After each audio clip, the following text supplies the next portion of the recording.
As for my thoughts on the Paws of Destiny Season 2 trailer, still no Furious 5 in it. That sucks. Time to review a good Kung Fu Panda show.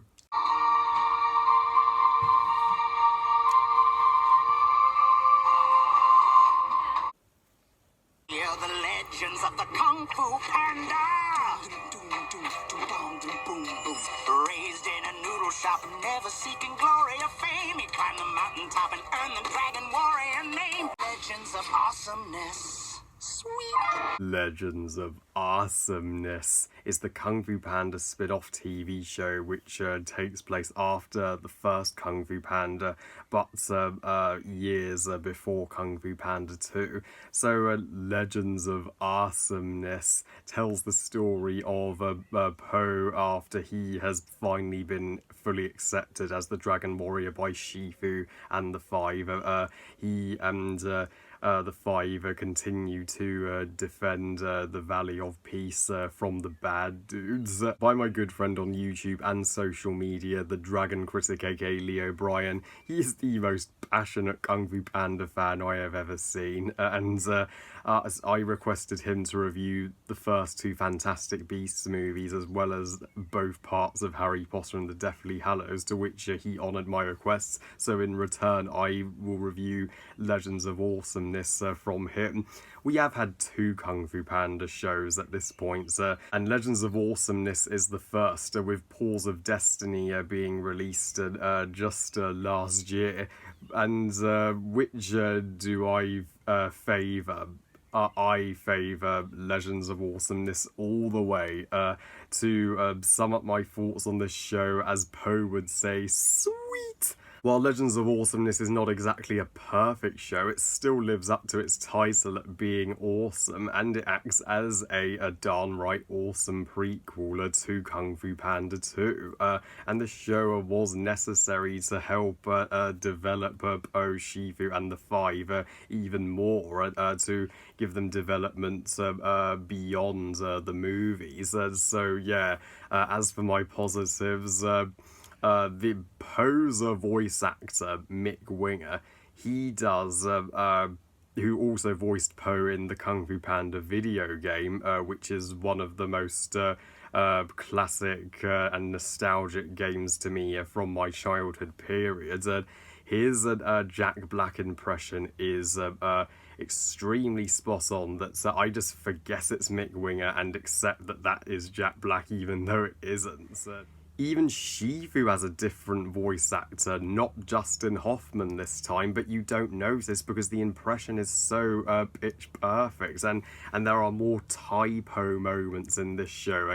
Po and Tigress have entire episodes dedicated to their relationship and gradually building up their friendship / love story. There's even one episode where they are both chained to one another and they are forced to cooperate. So that is one of my personal favourite episodes in the entire show. And even Shifu gets some more backstory where his father just betrays him by leaving him at the Jade Palace and never returns. It's adding even more a tragedy to the character. We felt sorry for him in the first movie because his adoptive son / favourite student Tai Lung are totally turned to the dark side, but this just adds even more to that. And fun fact, when I first saw this episode, and I was fooled into thinking that Shifu said he's not gonna make a fucker out of me this time. No, which he doesn't technically say, because any cursing in Legends of Awesomeness would get it upped from PG to a 12A rating at least.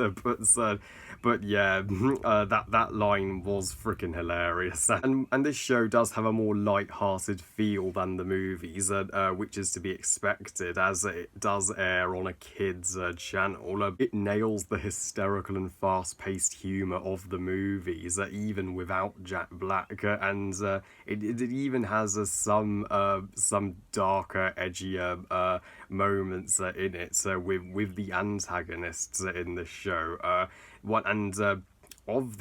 Of the new characters, the most compelling by far would be Peng, Tai Lung's nephew, who returns to the Jade Palace and is seeking revenge on Po for his uncle's death, even though Po is attempting to explain to Peng that his uncle was an evil bastard. He didn't have a choice but to use the Wuxi finger hold on him. But unlike his uncle, Peng is a redeemable character. He does see for himself that Tai Lung was not as trustworthy or as likeable as he once thought his uncle was, especially when that dream version of Tai Lung appears before Peng and he is attempting to turn Peng to become like him, to which Peng finally stands up to him.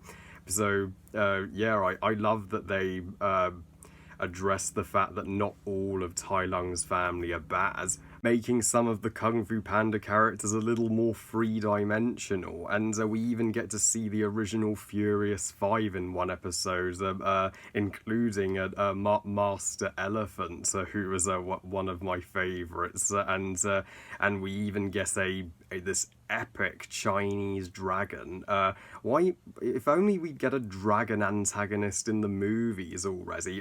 That'd better be the main antagonist in Kung Fu Panda 4 whenever that is released. But that was a standout episode for sure. And but my personal favourite episode in this entire show would be Po's girlfriend, when these sisters, similar to the Wu sisters, I 100% bought Po's romance with one of the sisters. Their date was simply the Q sister, much to Tigress's jealousy. You know what's I nearly shit Po and his girlfriend more than Po and Tigress, because at least Po fell in love with her faster than he does Tigress. Well, it's far superior to Po's brief romance with Mei Mei in Kung Fu Panda 3. And even the theme song of this show, Legends of Awesomeness. The title of that opening theme song says it all. It is pure... The title of that theme song says it all. It is pure awesomeness, and one of the greatest themes for a DreamWorks show. Even if Race to the Edges theme is even more epic and gets you into it. So even though it is a better show and a more worthy show for Kung Fu Panda than Paws of Destiny by a landslide, it does have its noticeable flaws here and there. So here we go with the negatives. Yeah, the animation is far weaker than Paws of Destiny's state-of-the-art animation. I mean, it is to be expected because Paws of Destiny was animated by DreamWorks itself. Legends of Awesomeness was animated by an entirely different studio, but Po's character design, his eyes look far too large and bulging, like they're going to literally pop out of his head. And they don't even bother to put any fur or texture on the characters. They look like plastic action figures. They're like they're animating a commercial for Kung Fu Panda action figures. But still, this was such a awesome show to pass the time for the Kung Fu Panda fandom as they waited 5 years for Kung Fu Panda 3. Yeah, it was right to release this show from 2011 to 2016 in the the 5-year gap between Kung Fu Panda 2 and Kung Fu Panda 3. So yeah, Legends of Awesomeness is awesome. As for my predictions for Kung Fu Panda 4, I'd love the story to be focused on Po reuniting and bonding with his long-lost mother. Please, please, please, DreamWorks, bring back Po's mother. I give Legends of Awesomeness 4 stars out of 5. Great show. Thanks for the request, Lee. You're awesome, Buzzy. Well, I love you guys. Thank you for watching. I hope you guys enjoyed this review. And what do you think of Legends of Awesomeness? And which show do you like better, Legends of Awesomeness or Paws of Destiny? Please comment and let me know. Please like the video and subscribe. Please follow me on Twitter and on Instagram. And I'll see you all next time when I review or rant on, depending on my thoughts, Toy Story 4. I'm hoping for the best, but preparing for the worst. And remember, movies are us. Bye, guys.